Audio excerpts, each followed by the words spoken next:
Well, it was a busy day yesterday for governors across the country, getting out in front of cameras, sitting down for chats, and even scribbling away on their pens.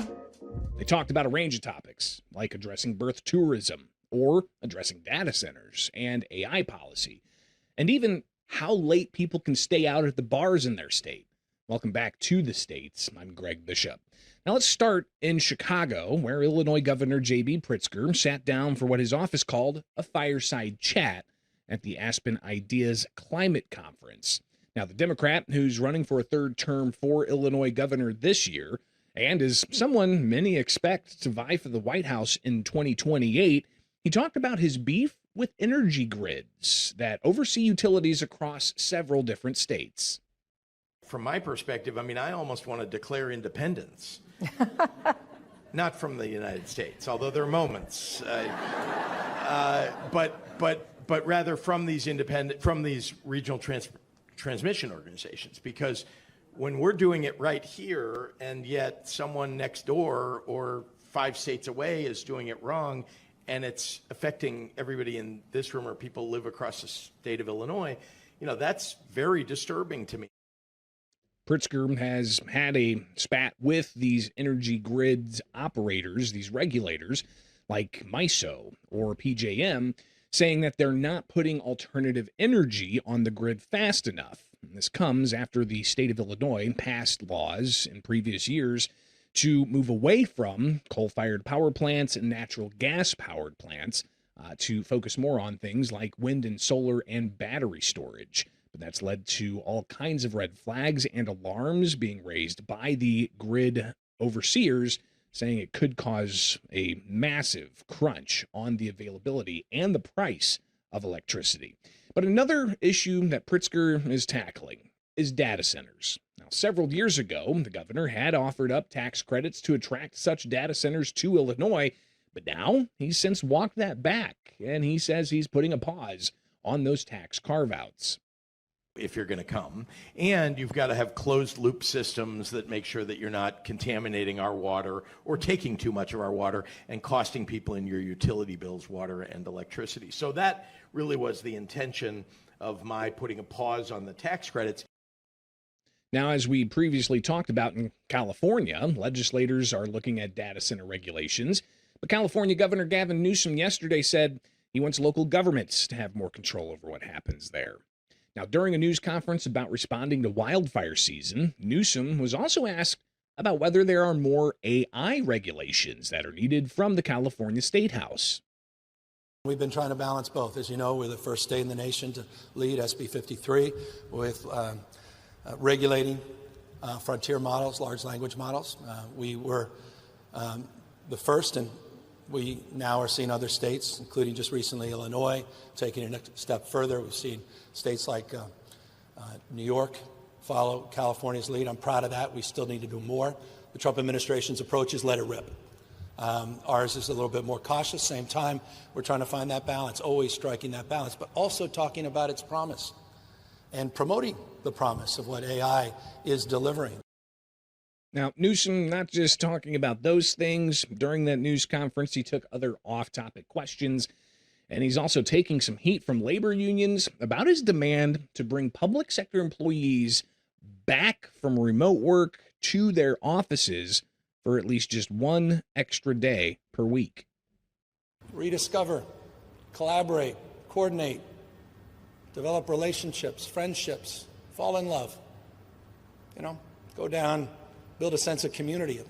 Support that, poor sandwich shop, where the immigrant family came here 20 years ago and, put everything on the line for riches and new beginnings, and they're barely holding on because everybody left.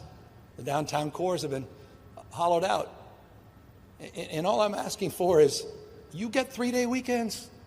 You still do. 4 years ago, that would have been a triumph. Now it's some burden. So respectfully, I have a different point of view. I believe it's, as a taxpayer, you deserve it.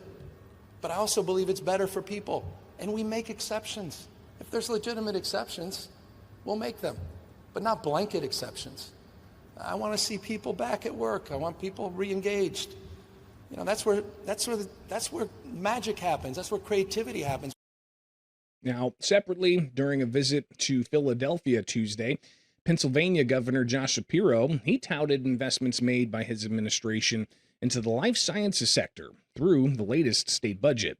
That $50.8 billion Pennsylvania state budget Shapiro signed earlier this month includes $125 million to create Innovate NPA 2.0. You're going to see a real emphasis, for example, on STEM education and driving these dollars out to schools that need more investment there to create a pipeline of workers to be able to do the kind of work that's happening here at B2 Labs tomorrow. That'll be in addition to investing in the kinds of companies that I think historically have not had access to capital. So you're going to see, as you've seen in so many things in my administration, a real emphasis on that investment in historically disadvantaged communities.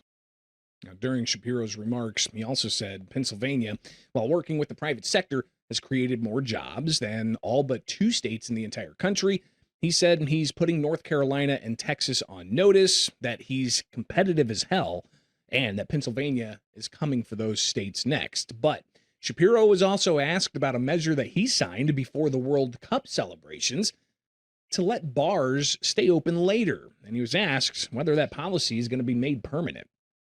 You know, when I signed it into law, there was a commentator who said, this is the most dangerous bill a governor has ever signed into law, letting people stay at the bars in Philly till 4 a.m. I'm happy that that individual was wrong. In fact, everybody drank responsibly, socialized responsibly, and it was great. We're still gathering. And most importantly, I want to say a special thanks to our law enforcement partners. I'm grateful they were there, and I'm thankful that they had very little to do because there were very few arrests, very few incidents.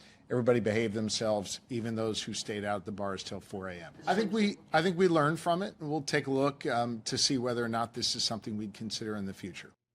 Now, speaking of executive actions, down in Texas, Governor Greg Abbott, he's continuing to take action against birth tourism in that state. The Center Square contributor Bethany Blankley reports Tuesday, Abbott took his 3rd action in 3 weeks, issuing an executive order directing 5 state agencies to take action. The order issues directives to the Texas Health and Human Services Commission, HHSC Office of Inspector General, Texas Medical Board, Texas Board of Nursing, and the Texas Department of Licensing and Regulation. The governor said Texas will not tolerate the exploitation of their immigration laws by individuals traveling to the United States illegally or under false pretense to give birth and secure citizenship for their children. He said his order directs those agencies to investigate birth tourism schemes and hold accountable any provider that facilitates what he calls fraud. We'll be watching as these and other governors speak, and we'll bring you the latest right here with the states.